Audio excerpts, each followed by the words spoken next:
नमस्कार मित्रांनो, अशा प्रकारे आपली एअरपोर्टला एंट्री झालेली आहे आता.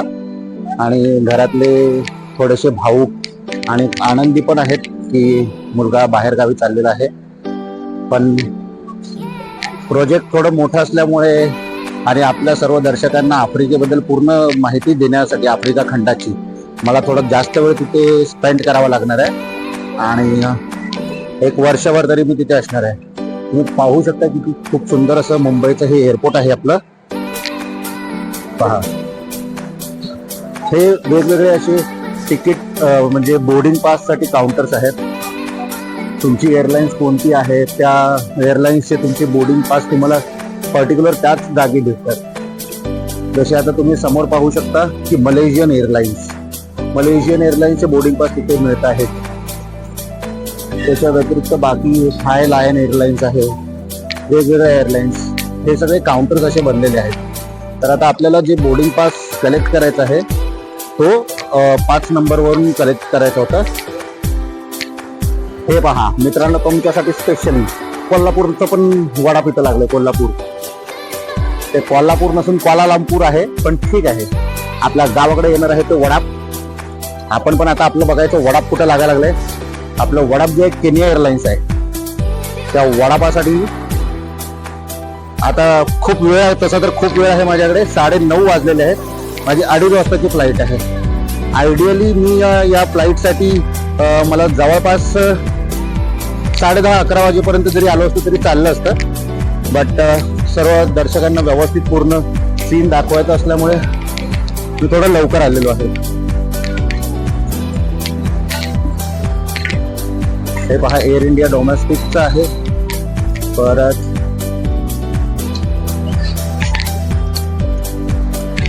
चार मी पुढे आलो. ते पहा, इथं गेट नंबर लिहिलेला आहे वर 4. मला 5 नंबर मध्ये पहायचं. तर मित्रांनो, तुम्ही पाहू शकता या ठिकाणी आपली जी फ्लाईट आहे ती ही आहे केनिया Q203. 6:30 दाखवत आहे मॉर्निंग टायमिंग. बट आपल्याला तिकीटवर लिहून आलेलं आहे ती जवळपास पाऊण डिले झालेली आहे. माझी फ्लाईट 2:48 होती रात्री. ती आता सकाळी 6:30 झालेली आहे. आणि त्याच्यामुळे बोर्डिंग पास ही 4 तास आधी ओपन होतात. बोर्डिंग पास साठी केनिया एअरवेजचं ओपन झालेलं आहे. तिथे आता वेगळी एक ऍड दाखवली आहे, तर मी तुम्हाला दाखवतो थोड्या वेळात. तिथे हे पहा, केनिया एअरवेज त्याचं बोर्डिंग पासची सुरुवात आता झालेली आहे. सगळे लोक लाईन मध्ये लागलेले आहेत. तर बघूया बोर्डिंग पास. तुम्हाला विंडो सीट आपण घेण्याचा प्रयत्न करूया. नक्कीच मी तुम्हाला दाखवतो कशी कुठली विंडो सीट.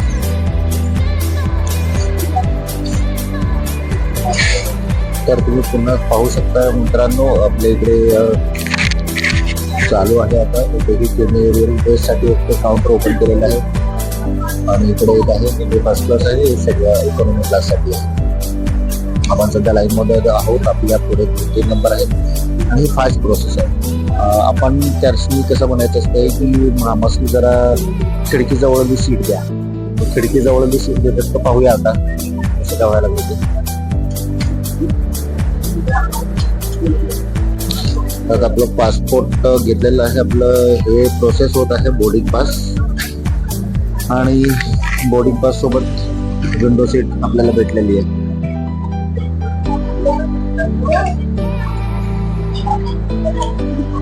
या वस्तू तुम्ही याच्यामध्ये नाही घेऊन जाऊ शकत. या तुमच्याकडे लक्ष द्या.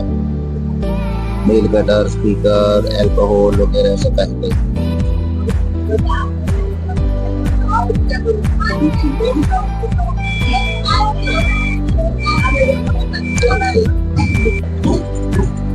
तो पहला बैगेज है अपना 20.20 और ये सेकंड लगेज. एक मिनट मित्र, 21.6. एक 23 अलाउड ना, 23 पर पैक. तर प्रत्येक बॅगेवर आपल्याला 23 kg अलाउड असतं. माझ्याकडे सध्या 2 हँड बॅगेज आहेत. तर मित्र आपला चांगला आहे, त्याने आपल्याला विंडो सीट दिलेली आहे. आपण त्याचं थँक्यू बोलून आपण पुढे निघणार आहोत बोर्डिंग पास घेतल्याच्या नंतर.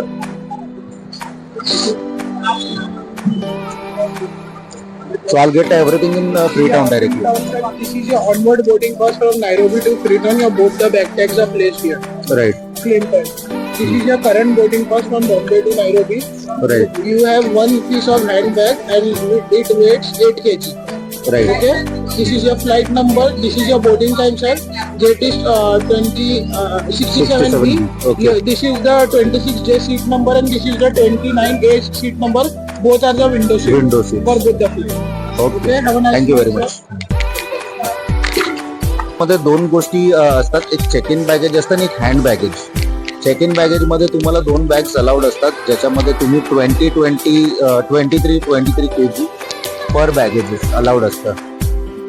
म्हणजे तुमच्या जे एरोप्लेन मध्ये डायरेक्ट तुम्हाला तुमच्या डेस्टिनेशनला जी बॅग्स भेटणार आहेत त्या 23 किलोची एक आणि 23 किलोची एक अशी 46 kg म्हणजे 46 किलो तुम्ही घेऊन जाऊ शकता त्याच्यामध्ये.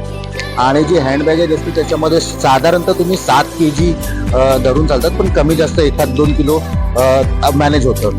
कारण माझ्याकडे जी बॅग आहे ती आता 8.5 किलोची आहे, तरी पण त्याने 8 kg धरली आणि मला ओके बोलला सर, नो इश्यूज. आणि त्याने दोन्ही फ्लाईटसाठी म्हणजे तिन्ही फ्लाईटसाठी मला विंडो सीट राहून सिक्युरिटी चेकमध्ये जास्त काही नसतं बघा. तुमच्या हातातली जी बॅग आहे त्याच्यामध्ये तुम्ही कुठल्याही प्रकारचं अवैध का घेऊन जात नाही आणि हे बघतात, बाकी काही नाही. तर ते झाल्यावर मी तुम्हाला पुढे भेटतो डायरेक्ट. आता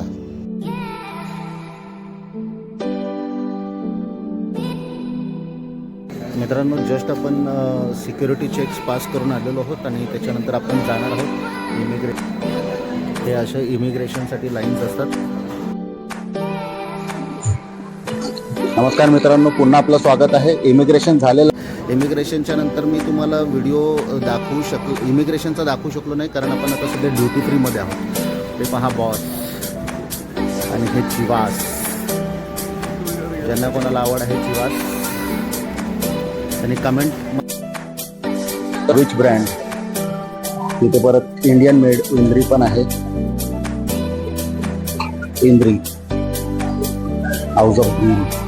तिथून 5वा 6वा केनिया 203. पहिला टेंटेटिव्ह टायमिंग होता 2:40. 67B गेट नंबरला लागलेली. आपल्याला 67B ला जावं लागेल. 6:30 वाजताची फ्लाईट आहे. तर या ठिकाणी आपल्याला सगळे हे भेटतं, म्हणजे हे मिळतच असतं आपल्याला प्रत्येक ठिकाणी गायडन्स की कोणता दिशेला काय आहे. ठीक आहे.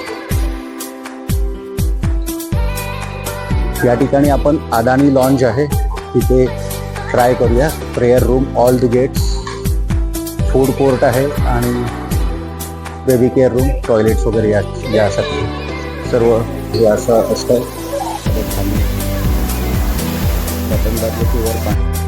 मित्रांनो, हे ड्युटी फ्रीमध्ये सगळं असं साहित्य भेटतं आपल्याला. आपण पाहू शकता शॉप्स वगैरे आहेत. खूप चांगल्या गोष्टी भेटतात. Collection, jewellery also you can bye.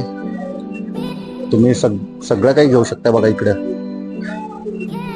खरं आपल्या कोल्हापूरच्या CBS स्टँड सारखी मजा नाही बघा एअरपोर्टला. CBS स्टँडमध्ये कसा तो ह्याचा आवाज येतो की नाही आपल्याला, गाडी नंबर इचलकरंजी 7050 फ्लॅट क्रमांक, ही सगळी अशी मजा नसते इथे. हे तुम्हाला शोधत जावं लागतं.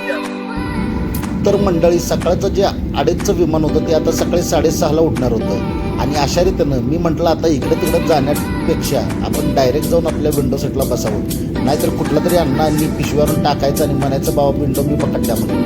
आणि इकडं काय बघतासा मागं आणि गर्दीच्या गर्दी, नुसतं ट्रॅफिक, नुसतं तिथं बघायला लागलं असं का की ती विमानं आमच्या मागं लागली ती. आम्हाला म्हणत होती थांबा रेस लाव्या. तेवढ्यातनं मध्येच आमचं पायलट म्हटलं हे रेस कसले जातोस, पुढं खड्डा खूप आहे ती. होय, रंकाळ्याचा रोड आहे ना, ट्रॅफिक नुसतं जाम झालंय, तुला रेस लावायचं काय कळणं झालं होय. एवढा असं पण पायलटनं जे आमचं विमान फिरवलं बघा.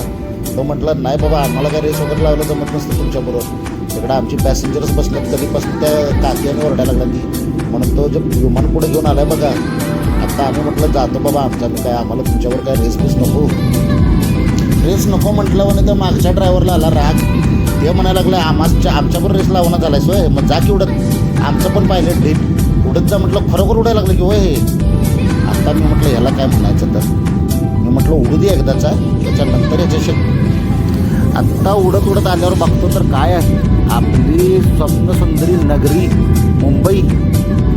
नुसती जीवाची मुंबई झाली त्या रातभर. तुम्हाला माहिती की नाही कसला नुसता ताप झाला तर डोक्यासनी. ही नुसती एस टी ही जाईना ती जाईना असं म्हणत आत्ता कुठं जरा रिलॅक्स झालं. सगळ्यांच्या वर उडून तेवढं तरी खाली आमचं एक अण्णा दिसलं. त्याला हात दाखवला, अण्णा चाललोय म्हटलं आफ्रिकेला. ते म्हटलं बरं आफ्रिकेला गेलो आपलं तर गोपू काकांना तेवढं भेट म्हटलं.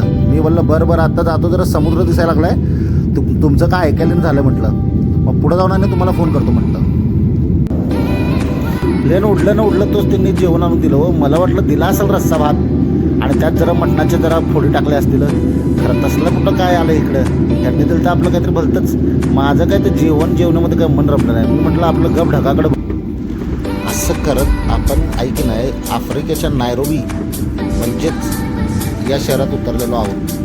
आता नायरोबीमध्ये प्लेन उभा राहायला थांबायला तिथं जरा पार्किंगला जागा नव्हती, म्हणून जरा वेळ इकडे तिकडे फिरवलं. आता म्हटलं खाली उतरूया. खाली उतरून बघायला लागलो का इकडे तिकडे प्लेनला थांबतो हे बघा. या वडापाने आम्ही आणतो 2-3 माणसं अक्षरशः बाहेरचे लटकले. मी म्हटलं लटकलेली माणसं आहेत मग बघा आणि नंतर इकडे तिकडे बघत म्हटलं तर दुसरं वडा. नमस्कार मित्रांनो, मी सध्या केनिया नैरोबीमध्ये आहे आणि या ठिकाणी आपल्याबरोबर एक दुर्घटना अशी झालेली आहे की आपलं जे फ्रीटाऊनसाठीचं प्लेन होतं ते ऑलरेडी फ्लाय झालेलं आहे. आणि आता गंमत अशी येणार आहे की मला दुसरं फ्लाईट कधी मिळते त्याच्यावर कधी हे लोक फ्लाईट अरेंज करतात ते पाहावं लागेल. पण घाबरत नसतोय आपण, कोल्हापूरचं असतोय. थँक्यू. तर आता सध्या आपले चिकन नूडल्स आले. थोडं दिसताना तरी चिकनच दिसतं. एक्स्ट्रा चिली सॉस पण त्यांनी दिलेलं आहे आणि त्याच्याबरोबर आपण घेतलेलं आहे कोक.